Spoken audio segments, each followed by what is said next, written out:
Welcome to our lecture online, and another outcome of the Newton's laws of motion is, again, when we use the concept of the second law of motion, if the net force on an object or a set of objects is equal to 0, then there should not be any acceleration, or vice versa, if there's no acceleration, then there's no net force. So here we have a static situation. We have a ceiling, two strings coming down from the ceiling, they're joined together over here. From that joint, there's another string coming down and a mass of 2 kilograms attached to that, in such a way that the angles between the first and second string coming from the ceiling makes an angle of 45 degrees with the ceiling.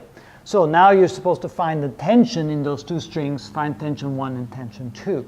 But again, the concept here is that if nothing is moving, nothing is accelerating, we can say that the sum of all the forces in the x direction must add up to 0, and the sum of all the forces in the y direction must add up to 0. That's a simple result of Newton's second law that says, hey, if nothing is accelerating, there must be 0 net force, because we know that F net equals mass times acceleration. If acceleration is 0, the net force must be 0. Not the forces. There could be forces. It simply means that when you add them all up, they add up to 0 because there's no net force when there's 0 acceleration. All right, keeping that in mind, now we need to find all the force in the x and the y direction. But notice that if we pick this point right here, that's a good point to pick, and we find out all the forces acting on that point, there are 3 forces. Let's draw them. We have tension number 1, which is pulling in this direction. We have tension number 2, which is pulling in this direction. And then we have, well, we call it tension 3, pulling in a downward direction. Now notice that tension 3 is in the vertical direction, but tension 1 and 2 are not. They're off at an angle, so we have to find the x and y components of tension 1 and tension 2. So here we can draw the x and y component for tension 1. This is tension 1x, and this is tension 1y. And then using a different color, let's see here, maybe I'll use blue. I can draw the x and y components of tension 2. This is tension 2x, and this is tension 2y. And of course, I can then find out what those are. And since this angle is 45 degrees, that means that this angle must be 45 degrees as well, and this angle must be 45 degrees. Those are what we call alternate interior angles, and they must be equal. That's a rule in geometry. We can say that T2x is equal to T2 times the cosine of theta, and T2y is T2 times the sine of theta. And here, this is T1y, which is equal to T1 times the sine of theta, and T1x is equal to T1 times the cosine of the angle theta.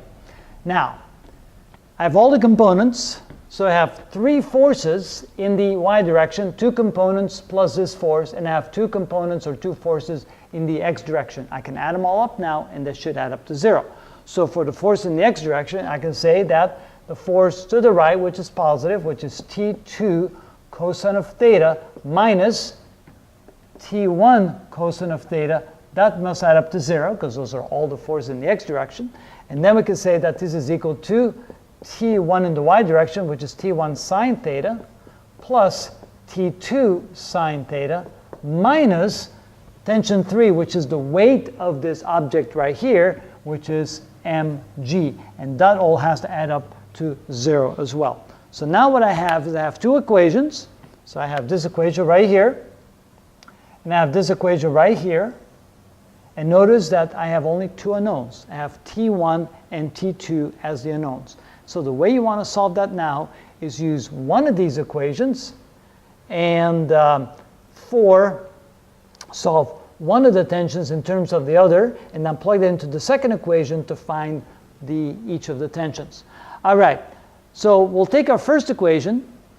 This means that T2 cosine of theta is equal to T1 cosine of theta.